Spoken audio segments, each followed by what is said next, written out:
नमस्कार दोस्तों।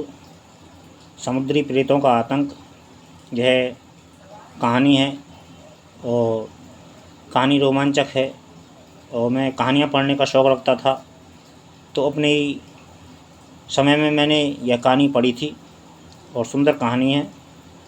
और आपको कैसी लगे, अगर अच्छी लगे तो लाइक और कमेंट करना, और जिससे कि मेरा हौसला बढ़े और मुझे बताना कि कहानी कैसी है।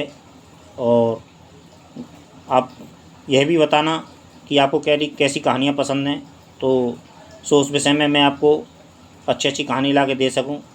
और कहानी कुछ इस प्रकार है। यह बात 16वीं सदी की है।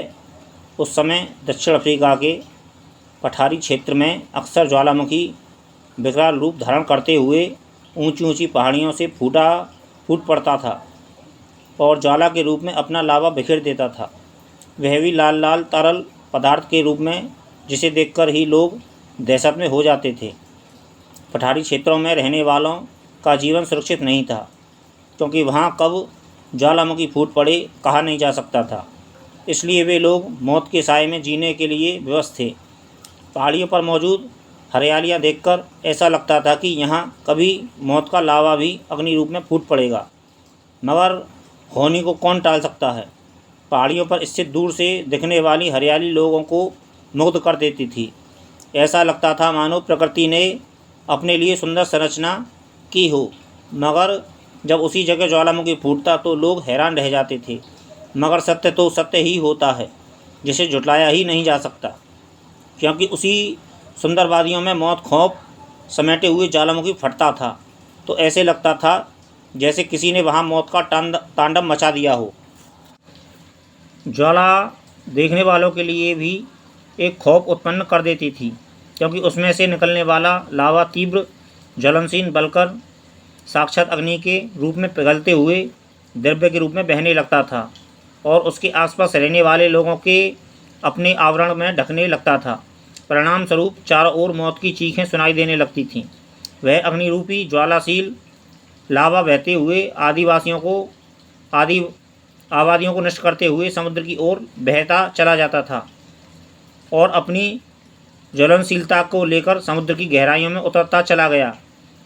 उस समंदर का नाम भूमध्य सागर था, जो ज्वालामुखी की ज्वलनशील को अपनी बाहों में समेटती चली गई।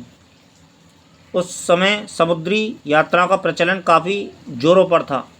लोग समुद्र के रास्ते ही अपनी यात्रा करते थे और मनोवांछित जगह पर पहुंचते थे। उस दिन फ्रेडरिक नामक एक यात्री का जहाज़ उस भूमध्य सागर से होकर गुजर रहा था। उस जहाज़ में हजारों यात्री सवार थे। सभी अपने अपने उद्देश्य पूर्ति के बारे में सोच रहे थे। कोई अपने परिवार के बारे में सोच रहा था तो कोई अपने व्यापार के बारे में सोच रहा था, कोई सुखद भविष्य के बारे में सोच रहा था तो कोई आर्थिक संदृश्यता के बारे में, अर्थात अपने अपने ख्यालों में खोए हुए थे। कोई भी नहीं जान पाया कि लोग सने सने मौत के करीब बढ़ते जा रहे हैं। मौत भी कितनी बेवफा होती है कि बगैर कोई दस्तक दिए खामोशी के साथ उसी समय जहाज़ के यात्रियों को लेकर उस ओर पहुंची जिस ओर ज्वालामुखी का विकराल लावा अग्नि के रूप में पिघल रहा था। समुद्र के पानी में किसी झरने की भांति गिर रहा था। जब तक कोई को समझ पाता तब तक वह जहाज़ उसके चक्रव्यूह में फंस चुका था।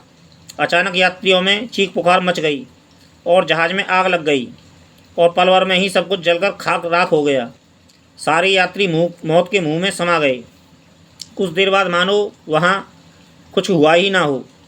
इस खौफनाक हादसे के बारे में जब दुनिया के लोगों को सुना या जाना तो वे सदमे में हो गए, क्योंकि फ्रेडरिक नामक उस जहाज़ में उनके अपने कई सगे संबंधी भी यात्रा कर रहे थे और बेमौत ही मारे गए थे।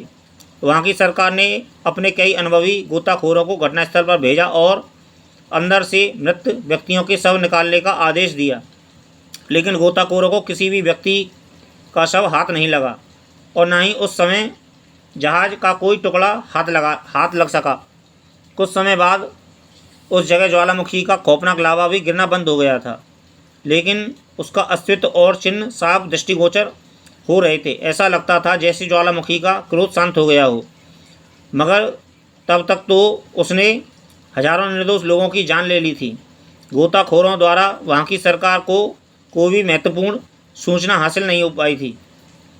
उस दुखद घटना को भूल जाना ही उचित समझा और सभी अपने अपने दैनिक कार्यों में लग भी गए।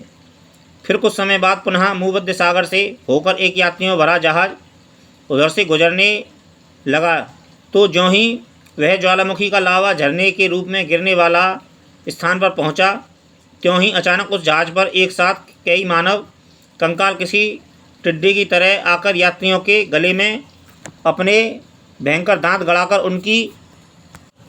उनकी खून चूसकर अपनी रक्त प्यास को बुझाने लगे और खुशी से नाचने लगे, मानो कोई जश्न मना रहे हों। जहाज के सभी यात्री अपनी जान बचाने और कंकालों के क्रूर हाथों से मुक्त होने की कोशिश कर ही रहे थे कि एक भयानक शक्ल वाला कंकाल जोर जोर से ठहाका लगाने लगा और अपने साथियों को उत्साह बढ़ाने लगा। किसी को भी जिंदा मत छोड़ना, सभी यात्रियों का खून चूसकर मार डालना। आज काफ़ी समय बाद हमें ताज़ा ताज़ा खून चखने को मिला है, इसलिए इनके शरीर से एक एक बूंद को भी चख लेना। वाह, बड़ा मज़ा आएगा। हा हा हा हा। नहीं नहीं, हमें छोड़ दो, हमें जाने दो।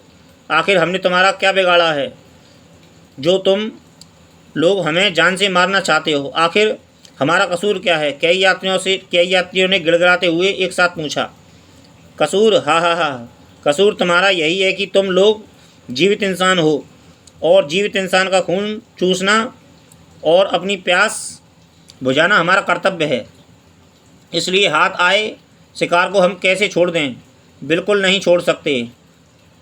साथियों, तुम लोग इंसानों का खून चूसना जारी रखो ताकि ये लोग भी मरकर हमारे समूह में शामिल हो सकें। आदेशात्मक स्वर में उस भयानक शक्ल वाले कंकाल ने कहा और एक यात्री की गर्दन पकड़कर तेजी से उसका खून चूसने लगा। इस हृदय विदारक दृश्य को देखकर जहाज का कप्तान जोरों से चीख पड़ा। ठहरो, मैंने तो सुना है कि समुद्री प्रेत दयावान भी होते हैं और मुसीबत में फंसे लोगों की सहायता भी करते हैं, मगर तुम लोग तो क्रूरता की सारी हदें पार करके इंसान का खून चूस रहे हो। आखिर क्या वजह हो सकती है? क्या मैं जान सकता हूँ? ज़रूर जान सकते हो। मैं तुम्हें राज की बात बताऊँगा ताकि मरने के बाद तुम्हें अफसोस ना हो सके कि तुमने हमारे बारे में कोई जानकारी हासिल नहीं की। सुनो, हम भी कभी तुम्हारी तरह इंसान थे। हमारे सीने में भी दिल और जज्बात था और किसी के प्रति भी दया की भावना थी, मगर सब कुछ बेकार था क्योंकि हमारे जज्बे को समझने वाला यहाँ कोई नहीं था। हम कभी तुम्हारी तरह जहाज़ के मुसाफिर थे और इस समंदर में यहाँ तक पहुँचे थे। हम सभी यात्रा खुश थे। जल्द ही हमने घर पहुँच जाएंगे, मगर यह खुशियाँ हमारी नसीब में नहीं थीं। तभी तो हम यहाँ आ गए। ऊपर देखो, इस समंदर से सटी एक ऊंची पहाड़ी है जहाँ से ज्वालामुखी की धधकती हुई लावा पिघलती हुई अग्नि के रूप में किसी झरने की तरह ठीक यहाँ गिर रही थी। उसकी तीव्रता इतनी अधिक थी कि हम लोग अपने आप को उस तबाही से बचा ना सके और जहाज सहित जलकर भस्म हो गए। हम लोग किसी इंसान को जीवित नहीं छोड़ सकते, इसलिए